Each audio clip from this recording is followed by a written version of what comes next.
अंधश्रद्धेला मूठ माती देऊन संविधानाच्या माध्यमातून वाटचाल करण्याची गरज असल्याचं मत सामाजिक प्रबोधनकार साहेबराव एरेकर यांनी मांडले। हिंगोली तालुक्यातील वांजोळा गावात 69वा धम्मचक्र प्रवर्तन दिन मोठ्या उत्साहात साजरा करण्यात आला। यावेळी ते बोलत होते।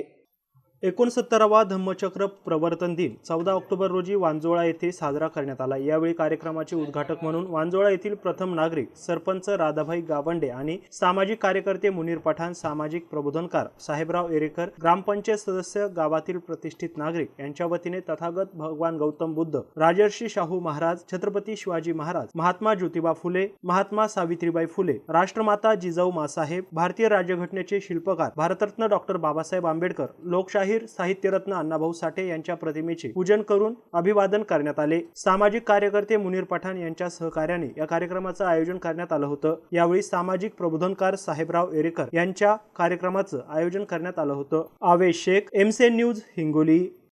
गावामध्ये अतिशय उत्साहामध्ये साजरा होत आहे।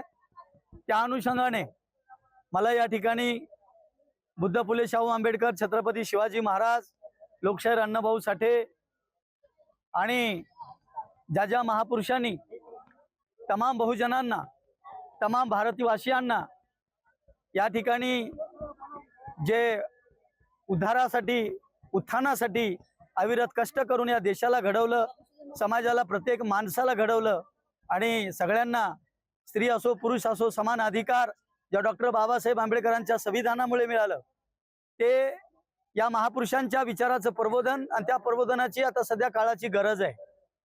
माझं प्रबोधन हे एखाद्या विशिष्ट धर्मासाठी किंवा जातीसाठी नसतंच। माझं प्रबोधन हे माणसासाठी असतं, मग ते कोण्याही धर्माचा असो, कोण्याही पंथाचा असो, कोण्याही जातीचा असो।